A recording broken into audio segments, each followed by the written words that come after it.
successful Pinterest accounts and noticed a theme. So I'm bringing you those themes today so you can see exactly what those people are doing and how you can implement it on your own Pinterest account. Now, there are a few things that I deem to be successful when it comes to a Pinterest account, and let's break those down before we dive into the behind the scenes. The first thing is that each of these content creators is monetizing with media buying, which means they are getting a lot of high quality traffic to their websites. Number two, they have a lot of Pinterest followers. And I mean, what is a lot? But each of these accounts has quite a lot of Pinterest followers, which means that their pinners on the platform care enough about what they're pinning about to hit the follow button. Number three, they have quite a lot of Pinterest views, which means they are getting a decent amount of Pinterest engagement. Number four, each of these creators has their own website where they are freely and fully creating content. Free, consumable content. Number four, each of them have their own website where they're actually doing all of the converting. Number five, they are running multiple different monetization strategies, including but not limited to sponsorships, affiliate links, display ads, and selling their own products. Number five, they teach what they know, and then they are monetizing that information on their websites. And number six, they have an email list where they are doing further converting and community building. So without further ado, let's hop into each of the mini audits that I performed on each of these accounts to show you the themes, the things that I think make them successful, and what they could do better if they were to see this video.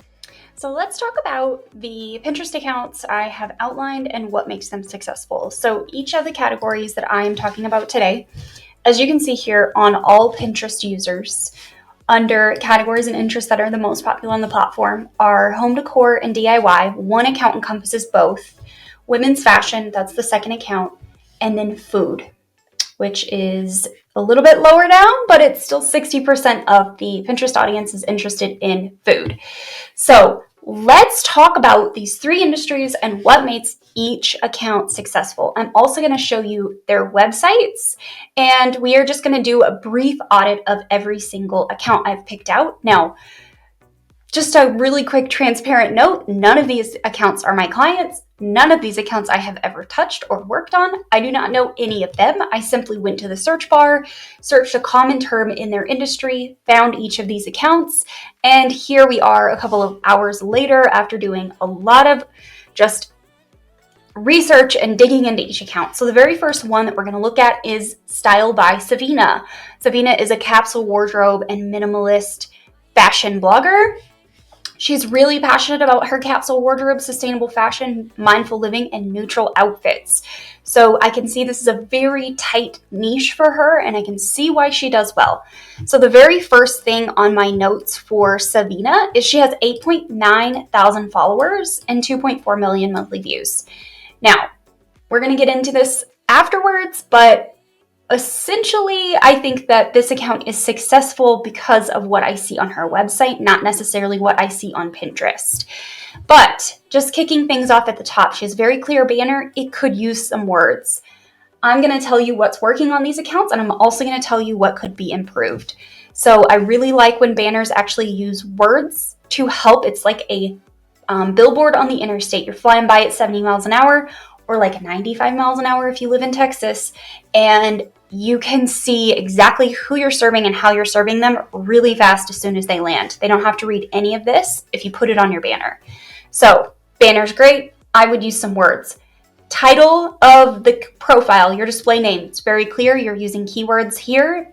Capsule wardrobe and minimalist outfits. Easy for people to find you. And your bio is also beautiful. This is great. Okay, the next thing that I really want to talk about for this one, anytime you land on a profile, you're going to land on the created tab first. The next thing I want to talk about is the fact that she's promoting minimalist outfits, but she's also using a minimalist brand style. Her whole aesthetic is minimalist and branded. So her Pinterest images are very neat and simple and minimalist, easy to read. And her brand photography that she's taking for each of her Pinterest images is on point. It's very clear, it's very bright, it's easy to see what's in the image. These things matter. The next thing on the notes that I made for her is actually on her boards in her save tab. She has board covers. Woohoo! I wish everybody would use board covers. Doesn't this make it easy for you to see how, like, what's in each board without having to read the title? Like, this one cuts off. It will be really easy for me to have a board cover here to know what it's about. Same with this one. This one cuts off, but it has a board cover. So I love that. Now, what makes this really successful is the fact that she's using searchable board names with a full description using keywords. I am okay if you put keywords in here like this, as long as you are putting them in sentence form. This is one very long run-on sentence. I think I would probably add to this if it were me, but I like that she at least has a description. We are going to hit another account, the Fresh Cookie. We'll talk about those when we get to it. Now, the last thing that I want to note on this account, which is part of what all of the theme that we're going to get to, is her pins. They use really strong pin titles with keywords, and she has a really good description on every single one of them. They also are then placed on boards that actually make sense for those pins. So Style by Savina has done an excellent job. By no means is she a very large Pinterest account. I have clients who have actually much larger Pinterest accounts, but take a look at her website.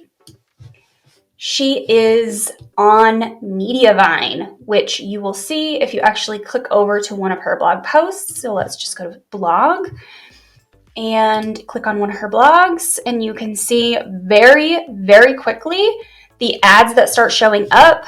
Over on the right, this is a Mediavine ad. You know it's Mediavine just based on the logo itself. So that is a very clear indication to me that this account gets a lot of traffic and it's high quality traffic. Otherwise, she wouldn't qualify for this program. So the Fresh Cookie is in food and drinks. This is a very popular niche on Pinterest. In fact, it is the single reason why I joined Pinterest in 2010. When it was an invite only. I was looking to learn how to cook, and over the years it has provided a space for food bloggers to share all of their beautiful recipes with the world and make a really damn good living off of it. So one of the things that I wanted to talk about when it comes to the Fresh Cookie is that her banner clearly shows and has her logo and food that she's cooked. So it tells you that this is a food account. And her subheading is real food with a healthy twist. So she's telling you, like, if you want real food, if you want easy food, if you want delicious food, I'm the girl for you. So I really like this banner. The Fresh Cookie in the display name, I would add a few additional keywords, kind of like Savina's here, capsule wardrobe and minimalist outfits. Maybe it's healthy 30-minute meals for families or something like that. I would definitely add to the display name. You're wasting real estate. The bio is okay. It's only okay though. But she does call out that she does high altitude and gluten-free recipes, which is actually very interesting. And if people are searching for high altitude baking recipes, then this account is probably going to come up. But she does go on to say easy homemade recipes for foodies with a healthy twist, using fresh ingredients and easy to follow steps. I love the bio. I just wish it had a few more keywords, but it's very clear on who she serves and how she serves them. Great job there. Now, the next thing that I noted on her profile overall is that she uses very clear food photography. It is very clear what you're looking at in each image. And she also has a theme with her Pinterest templates, the same as Savina. So while each template has a different brand color, and not all these brand colors are actually on her website, that's okay. You don't have to have the same brand kit from your website to Pinterest. However, I would say having a branded appeal or aesthetic on the platform is actually what's going to set you apart. It's going to help people get used to seeing your content consistently. So when somebody who interacted with your content in 2 days goes back to Pinterest to look for another recipe or another outfit style, they see your pin come up and they recognize that pin from something they were interacting with a few days ago. So brand recognition here is really key, and this creator is doing a really great job at doing that.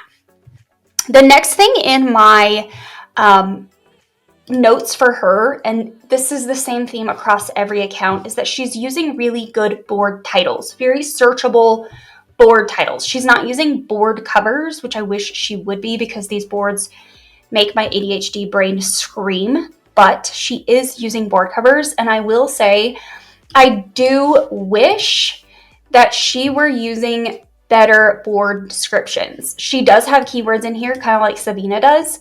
However, not all of her boards even have descriptions, and I think that is an opportunity loss.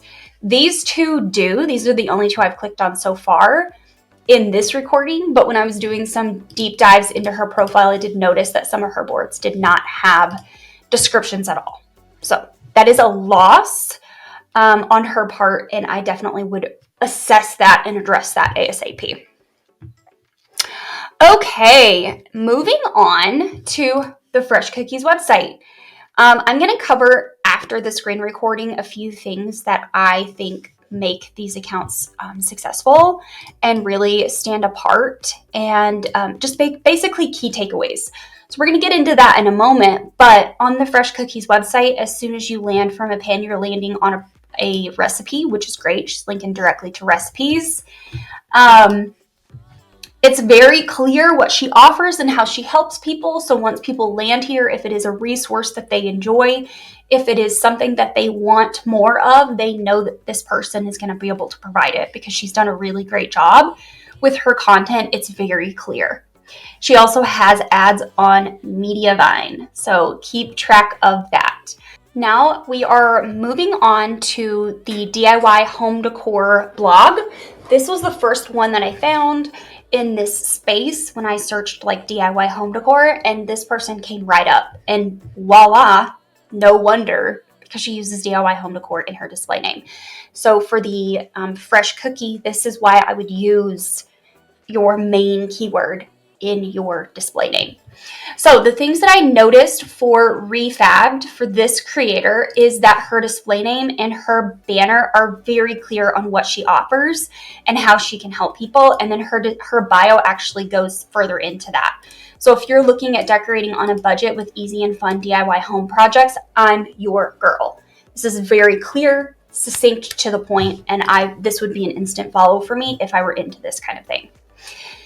Okay, so I really like when I click over to her created tab that she has a very consistent pin template style. She's got a number of templates that she transitions through.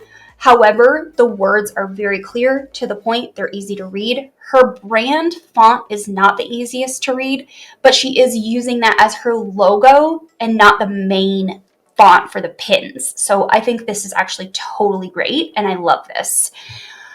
She's using really good imagery that she takes. She's taking these photos herself. You can tell this is not a stock photo. This is on her front porch, and it looks really good. Her text overlays are, of course, easy to read. There are some spelling mistakes. That's okay. That's all right. Maybe it's going to help people to actually click on them. However, when you open it up, she's got a strong pin title and a pin description, which I think is really, really good. Now, I wanted to call out, and I forgot to call this out on the Fresh Cookie, but I'm going to go ahead and call it out here on Refabbed. She's got 120,000 followers and 7.7 million monthly views. Again, this isn't like the biggest account on Pinterest. I've actually managed a bunch of larger ones. However, this is a decent, healthy account. And when you click over to her website, she's got Mediavine, which tells me she's got a lot of traffic, high quality traffic, which is the only way you can get on this platform. I will say that there is no indication as to how long this person has been in business. I will go back and I'll cover that in just a second and why I think it matters. But first, let's talk about her boards. They are very easy to read. It's very searchable board titles. However, she's not using very many descriptions, or she's doing the same thing the other creators are doing, and they're not actually using sentences. This as actually considered a violation of community guidelines by keyword stuffing. However, most people get away with it because they're not doing it in a malicious way and stuffing keywords in that are not relevant to their brand. So That being said, I think an improvement on this account could definitely be using full sentences and board descriptions, using those keywords that you put in there. But other than that, I think this account has done a really great job. In fact, this account, when I went back and searched, this is one of the only ones when I searched for a particular Pinterest image of theirs, one of the projects that they had done, it came up in search the first time. So Valentine's tree, I searched for this to see how well this person is doing it. And look here at the top of search, this is her. Voila. Isn't it pretty too? Like, she's done a great job at keywording her pins that they are showing up in search. And because she's got great engagement on her pins, it's easier for her to rank at the top. Another thing that I wanted to note on each and every one of these Pinterest accounts is that all of their content is super easy to achieve for anyone. The capsule wardrobes, it's easy to achieve. The food from the fresh cookie, easy to achieve. The projects from Refabbed, these are easy to achieve projects, so anyone can do them. I will also say that I think it's very important, and I'm going to put this in the takeaways, that each of these people has really great content, which makes that easy to achieve piece easier. Now, I wanted to go back and just really show you the fresh cookie because I didn't talk about her follower count and her views, and I did want to talk about that. So she's got 32,000, almost 33,000 followers and 4.1 million monthly views. So you can see here, even though Savina doesn't have that many followers, she almost has as many views as the cook, as the recipe account. So it doesn't matter how many followers you get, it doesn't equate to views. The only reason I'm making this a standard of what makes things successful is because the more followers you get, the more engagement you're gonna get. The more engagement you're gonna get, the better traffic you're gonna get. So all of these things really do play together. Now that we've seen each of the Pinterest accounts and you can see what makes them successful, I want to go through a few key takeaways. The first takeaway is being successful on Pinterest really comes down to actually creating really good content that people care about and that they're searching for. Number two, the really good content part is the biggest piece of the pie. The next biggest piece of the pie is actually being successful on Pinterest. And being successful on Pinterest is going to come with a few key things, which is what I teach here on this channel. Number one, being an optimized Pinterest account. That means your banner, your display name, your bio, and your board titles to start. A bonus here would be adding board covers to each of your boards to make it easier for your viewer, your Pinterest pinner, to see what you're pinning about. Number two, a brand kit with a single through line of commonality, whether it's colors or fonts or the template style. Having a brand kit on Pinterest, it doesn't necessarily mean the brand has to be the same that's on your website, although I would encourage you to do so, but having a commonality in your brand kit with your Pinterest templates, your fonts, and colors is really going to help you to stand out when it comes to your pinners seeing their pins in their feed. So related feed and home feed are two places where they're gonna see your pins, where they've already interacted with one of your pins before and they're gonna see them again. This is where you can recapture their attention very quickly by having an aesthetic that you follow. The third thing is new content consistently, and then turning that new content into Pinterest pins. Now notice here, I did not say what kind of Pinterest pins. Not once in this video did I talk about the types of pins that they're creating, that they were creating idea pins, video pins, standard pins, just that they are creating high quality Pinterest pins with their content. That is key. Number four, quite possibly the most important, is beautiful imagery. All three of these people are taking all of their own photos. And if they're not taking their own photos, they're hiring a professional photographer to come in and help them take photos.